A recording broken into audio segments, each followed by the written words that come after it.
Assalamualaikum dan selamat sejahtera kepada semua warga sedaya. Hari ini kita akan memulakan sesi podcast pertama kita bersama Imran dan Khalif as Student Leader Board. Okay, so pertama sekali saya nak cakap saya sangat berbesar hati kerana dapat menampilkan diri kat sini untuk cakap pasal kita punya sesi podcast pertama. Apa tajuk dia, Hana? Di sebalik lencana yang membangunkan generasi. Okay, so boleh kita mulakan? So, ada soalan. Okay, apakah yang mendorong Imran untuk menjadi seorang student leader? Okay, so actually daripada sekolah rendah lagi, saya merupakan seorang yang pantang tengok orang bersusah tapi tak ada orang nak tolong. So macam naturally kalau kita tengok orang bersusah payah, orang susah lah kiranya kan, kita mesti akan rasa terdetik. Kita semua manusia mesti ada satu rasa empati untuk tolong orang lain. So itu telah mendorong diri saya menjadi seorang student leader, because student leader bermaksud seorang pemimpin pelajar. Saya ingin memimpin pelajar, terutamanya warga sedaya, pelajar sedaya ke level yang lebih tinggi, ke standard yang sangat macam mana orang cakap, sangat disukai oleh orang ramai. Okay, itulah yang mendorong saya untuk menjadi seorang student leader. Okay, kita semua tahu nak jadi seorang pemimpin ni memerlukan keyakinan diri yang sangat tinggi untuk memimpin orang lain. So, how did you achieve that confidence? Did you always see yourself as a leader growing up? Okay, so since kecil lagi, saya memang seseorang yang walaupun suka membantu orang lain, tapi dulu saya macam jarang tak suka sangat nak tonjolkan diri depan orang lain. Sangat nervous macam tu. But as time goes on, waktu saya membesar lah, saya nampak senior. Contoh waktu saya form 1, saya nampak senior form 5 saya bertungkus lumus menolong pelajar, menolong junior, senior, even pelajar yang bukan sebaya dengan orang. And benda tu telah menyebabkan saya macam confident lah nak jadi seorang student leader macam diorang. Okay. So that's why macam I have never seen myself as a student leader from I was born. I was shaped into it. I was molded. So Okay, yeah. faham? Okay, so seterusnya, okay, macam sebagai orang ni memang tak nak sangat dipimpin disebabkan Betul. oleh tanggapan atau pandangan mereka terhadap seorang pemimpin sebab takut dikontrol. So, apa perkara yang orang selalu salah faham tentang pemimpin? Okay, selalunya orang selalu akan confuse pemimpin dengan boss. A leader and a boss. A boss memang dia akan control because dia the head of organisation. A leader, macam erti kata dia, memimpin. Dia bukan kontrol, dia patutnya memimpin. Memimpin maksudnya dia berada bersama dengan orang-orang sekumpulan dia, dan dia bukan mengarah tapi dia membimbing, dia menunjuk arah. Bukan contoh kalau tengah buat kerja, seorang pemimpin bukan sepatutnya macam okay, kau buat tu, kau buat ni. Dia patutnya seorang leader, student leader, dia patut buat sama-sama lah dengan ahli kumpulan dia. Dia bukan suruh orang tu buat ni, orang ni buat ni. Dia kena kerjasama. Itulah bagi saya salah satu perkara yang orang mungkin confused about seorang pemimpin and seorang boss. Okay. So saya harap semua dapat menyelesaikan perkara itulah supaya tidak keliru. Okay? Okay, next. Being the official president of SLB for 2026 ni, saya pasti memang ada banyak tanggungjawab yang perlu Imran diseimbangi. Jadi, boleh tak bagi secret to our audience macam mana Imran boleh balance pelajaran and tanggungjawab untuk pimpin dekat sekolah? Okay, so the secret is waktu dalam kelas, act like a student. Maksudnya betapa besarnya jawatan anda, jangan pernah rasa bagus dalam kelas. Yes. Awak kena sentiasa rasa macam rendah diri dengan cikgu. Cikgu sedang mengajar, sentiasa dengar dan fahami apa yang cikgu ajar tu, because dengan cara itulah saya dapat meminimalkan masa study saya, sebab saya dah faham kat sekolah, saya tak perlu lagi nak mengimbas banyak kali kat rumah. So memang itulah antara teknik yang rakan-rakan sedaya boleh ambil untuk seimbangkan masa di sekolah, masa di rumah, cara untuk study, masa kita bermain. Sebab kita ni manusia, memang kita akan ada masa kita lalai, ada masa kita motivated. So bila kita dah ada plan kita ataupun schedule kita untuk macam mengaturkan hidup kita, benda tu akan semula jadi datang kat kita. Macam nak seimbangkan tu memang akan semula jadi. Macam kita dah tahu dah nak seimbangkan, sebab kita dah tahu nak buat apa dengan hidup kita. So itulah apa yang saya boleh sarankan kepada rakan-rakan kat luar sana. Okay, terima kasih. Okay, sebabkan Imran kan dah last year tahun ni, sebelum tinggalkan sekolah, apakah perubahan or impact yang ingin ditinggalkan kepada semua pelajar kat sekolah? Mesti ramai yang kat luar sana nak tahu, nak dengar kan apa yang Imran beri ni. Okey, soalan ni saya suka sangat sebab saya tahu dan pasti setiap orang sebelum nak tinggalkan sekolah ni, mereka mesti ada satu benda yang mereka nak capai. Dan impian saya adalah untuk warga-warga sedaya, walaupun memang cikgu akan menekan untuk study, untuk akademik, untuk sentiasa masuk pertandingan itu ini, tapi saya nak pelajar sekolah kita buat perkara tu sambil dorang enjoy ataupun menikmati apa yang mereka suka. Contoh, you can still play games while managing your studies. You can still play sports, you can still play football. Contoh, main sukan, main badminton, main bola, boleh je buat sambil menekankan akademik. Itu yang saya nak capai. Sebab saya nampak ada ramai pelajar sebelum-sebelum ni, mereka sanggup korbankan apa yang mereka minat hanya semata untuk apa yang orang ataupun orang arahkan mereka. And saya rasa benda tu boleh mengimpakkan perkara yang sangat negatif untuk masa depan, sebab nanti mereka dah tak enjoy. So masa pekerjaan, saya belum lagi ada pekerjaan, tapi apa yang saya dengar memang sangat stressful. So why not kita enjoy our teenage years here while still doing what we love and what we should learn. For example, balancing our studies but also liking things or doing things that we like. So memang saya akan jalankan pelbagai program untuk macam essentially bangunkan semangat pelajar-pelajar ni untuk belajar dan buat apa yang mereka suka. So benda tu lah yang saya ingin tinggalkan kat sekolah ni, untuk pelajar membuat apa yang mereka suka tapi masih seimbangkan apa yang perlu mereka buat lah. Okay, so jangan terlalu push diri diorang lah. Betul, jangan push sangat, jangan dengar cakap orang sangat, because kita kan manusia kan, kita ada benda kita suka, ada benda kita suka. Maybe kita suka study tapi macam kita suka melain, tak apa. Kalau suka study lah. Maybe kita suka study, and kalau orang paksa study, just take it at your own pace. Jalan dengan pace sendiri lah. Okay, itu apa yang saya cakap. So, okay Imran, macam kita sedia tahulah kan, pelajar sedaya ni mostly ada yang boleh dikatakan extrovert jugalah, or pelajar yang confident, memang sentiasa confident lah orang cakap. Ada juga yang terasing or kurang confident untuk datang berdepan untuk tanya kan apa-apa je. So like how Imran nak beri inspirasi kepada semua pelajar dalam golongan atau situasi ni yang ingin diorang ubah diri diorang supaya tak jadi extrovert or malu macam tu.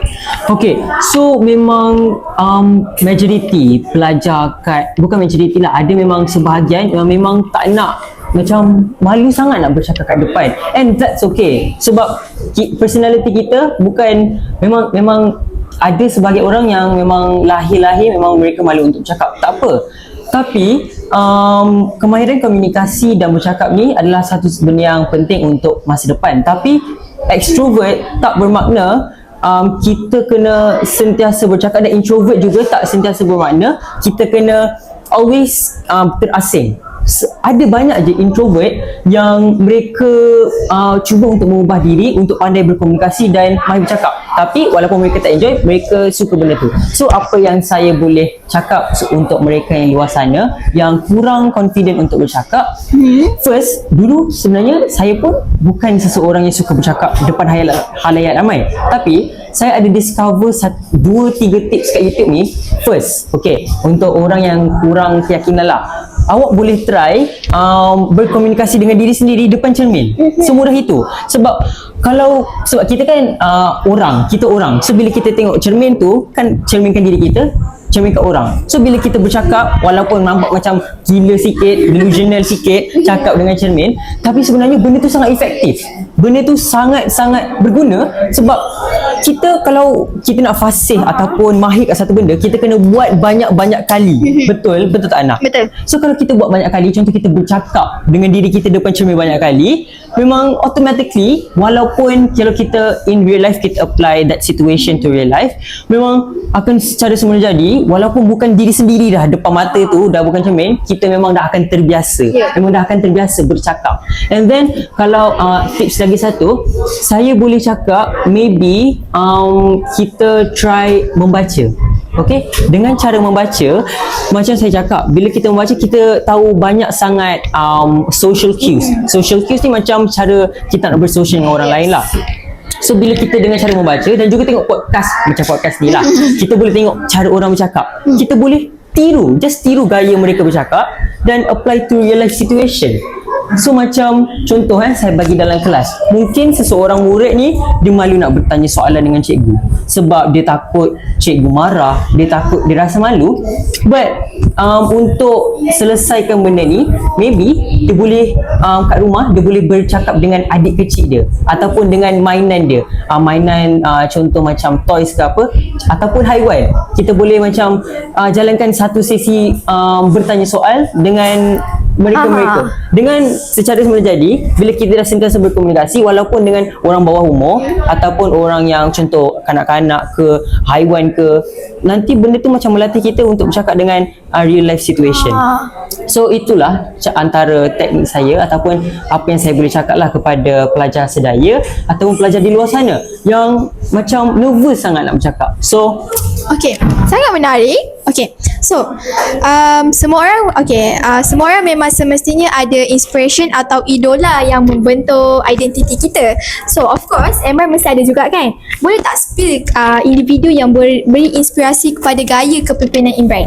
Okay, so bila kita cakap pasal idola dan bila kita cakap pasal gaya kepimpinan, saya nak cakap pasal seseorang senior yang telah membentuk cara saya memimpin orang lain, cara saya hidup lah, senang cerita, cara saya yang telah membesarkan saya dan telah membentuk saya menjadi seorang student leader pada hari ini. Dan orang itu ialah saya sebut nama dia, Mahmi. Dia merupakan ex-student from TBS, from sekolah kita, and saya rasa dia telah memberi impak yang sangat besar dalam hidup saya sebagai seorang student dan juga sebagai seorang manusia in general. Because dulu waktu saya form 1, dia form 5, and kami sangat menggemari macam bercakap and berkomunikasi tentang menyelesaikan masalah di dunia sebenar. So I feel like her impact left a really big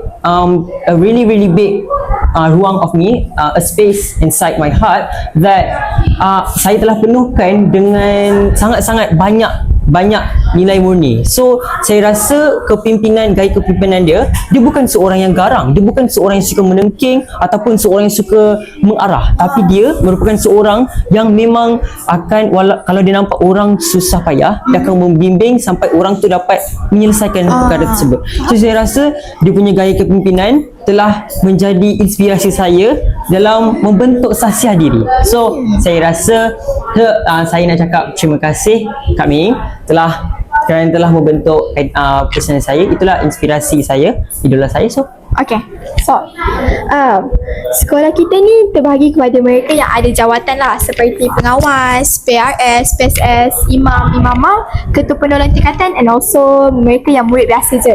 Okay, pada pendapat Emran, bagaimana pelajar biasa juga boleh menyumbang kepada sekolah kita? Sebab kita semua ni kena mainkan peranan untuk sekolah kita kan? So, boleh tak bagi tahu sikit? Okay, so kita tak boleh pandang rendah ataupun macam kita tak boleh ketepikan pelajar biasa, sebab pelajar biasa ni lah yang membentuk sekolah ini.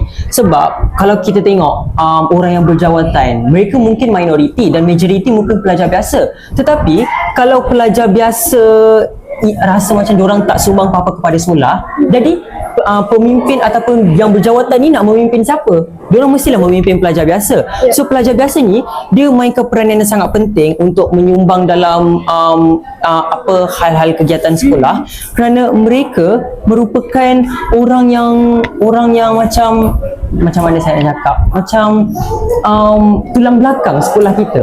Sebab pelajar ni memang terbahagi kepada sangat ramai. Tapi bila pelajar-pelajar biasa dan pelajar-pelajar biasa yang berjawatan semua berganding bahu untuk menjayakan aktiviti sekolah, program sekolah, mencapai objektif sekolah, mencapai objektif sekolah macam akademik, kurikulum, sukan apa semua. Bila semua berganding bahu, tak kira yang berjawatan, yang murid biasa, sekolah akan secara semula menjadi cemerlang.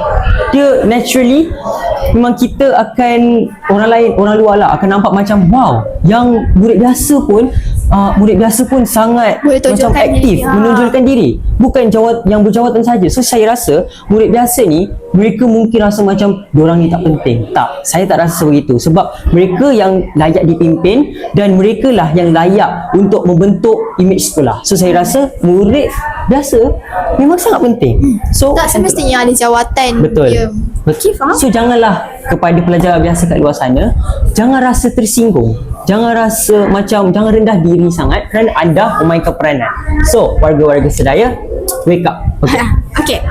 So ini dah nak pengakhiran podcast kita lah kan. So ni kira soalan kebat sikit lah. Pemimpin ni naturally born or boleh dibentuk. Ramai anggap macam leader ni lahir-lahir dia dah terror, dia dah pro kan. Tapi nak juga dengar pendapat dari our president kita. So macam mana? Okay, so banyak yang bertanggapan bahawa leader ni seseorang yang dilahirkan, maksudnya the leader from they were born. But my opinion, lahir-lahir ada ke tiba-tiba kita macam confident untuk menjadi seorang leader? Tak, kita merupakan daripada seorang bayi kepada seorang toddler, seorang kanak-kanak, kita semua belajar daripada pengaruh orang lain. Dan leader ni dia hanya banyak memainkan peranan daripada pengaruh. So bila banyak pengaruh disalurkan kepada kanak-kanak, disalurkan kepada remaja, dengan secara semula jadi, benda ini akan membentuk mereka. So saya rasa tak semestinya mereka dilahirkan. Maybe ada yang memang dilahirkan berpersonality extrovert, tapi extrovert doesn't equal to leadership. You can still be an introvert but still lead well, still pimpin orang dengan bagus. So saya rasa kepimpinan ni dia majority cases mereka dibentuk daripada pengaruh, contoh pengaruh idola, pengaruh kawan, pengaruh ibu bapa yang paling penting lah, sebab kita daripada rumah, ibu bapa lah yang memimpin kita. So bila kita dah dibesarkan macam tu, dah diajar macam itu, leadership akan come to us naturally, akan membentuk personality kita dan sahsiah kita. Tak semestinya dilahirkan. So kalau anda sekarang rasa macam alamak, saya ni sangat tak boleh memimpin orang, jangan risau.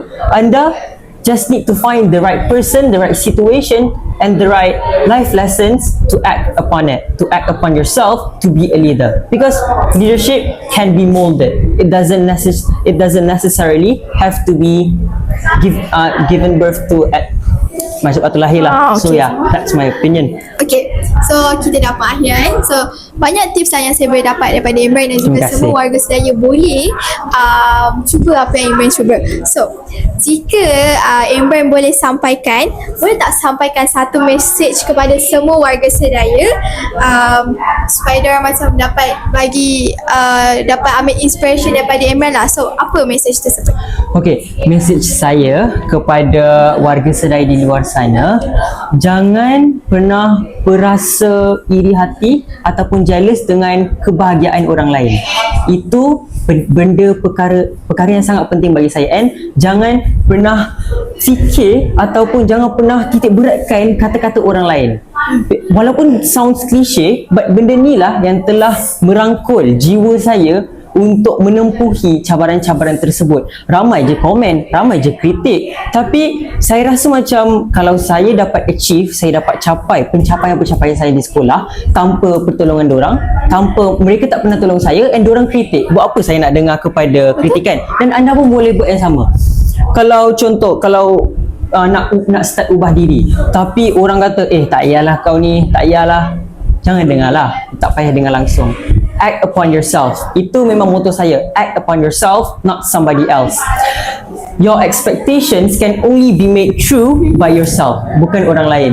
You can only achieve what you want in your life if you take the initiative to change yourself. Kalau awak nak ubah diri awak nak ubah masa depan, first awak kena ubah diri. Awak kena ubah cara awak mengambil kritikan, cara awak nak menyelesaikan masalah, bukan daripada arahan ataupun komen orang lain.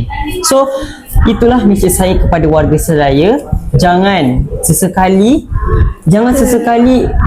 dengarkan mulut orang lah, Ya, betul. untuk jadi diri sendiri. just be yourself. Walaupun sounds cliche, why not? Just be yourself. That's my motto. Okay. So Inilah pengakhiran podcast kita, dan banyak juga yang saya dapat daripada Imran, dan semua warga Sedaya boleh juga follow tips-tips Imran ni. So thank you Imran sebab adakan podcast kita hari ni. Itu saja, terima kasih. okay, so terima kasih kepada semua dan terima kasih kepada Hana kerana telah bersama dengan saya dalam menjalani podcast ni. Saya sangat berbesar hati untuk menjalankan podcast ini dalam hari-hari dan episod-episod seterusnya. Stay tuned. So, kalau itu saja, peace out.